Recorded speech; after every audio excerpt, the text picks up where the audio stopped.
Hello, today I'm going to briefly show you how to do a word sort. Word sorts are things that we do with little words on pieces of paper. We sort them into categories. And the reason why we do that is to help us learn and better remember things like spelling patterns and syllable types and all kinds of things about words, types of words, meanings of words, things like that.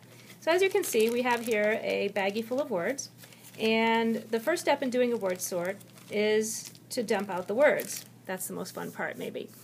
And one of the things that you can do as you dump out your words and you start turning them over, you do need to turn them over so you can see which words you're working with.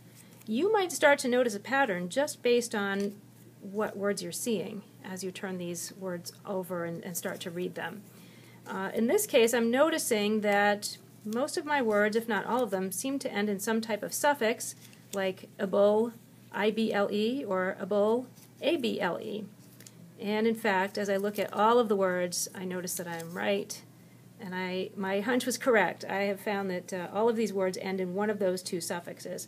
So I know now that my two categories are going to be the suffix I-B-L-E and the suffix A-B-L-E. So I'm going to make two columns. And now all I have to do is sort my words into those two categories. I've got accessible, comfortable, edible, horrible,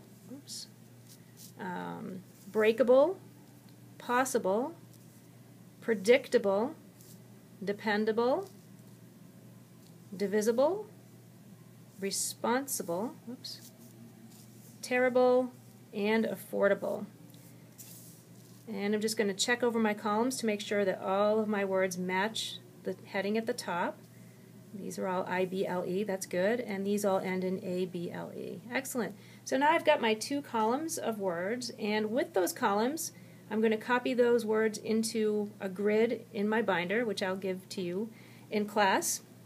And then once you've got those two columns of words, those two categories of words, we can do all kinds of things with these words. We can do speed sorts, we can do buddy sorts, we can do word hunts, we can write stories using the words that we've learned if there are any new vocabulary words that we'll be talking about.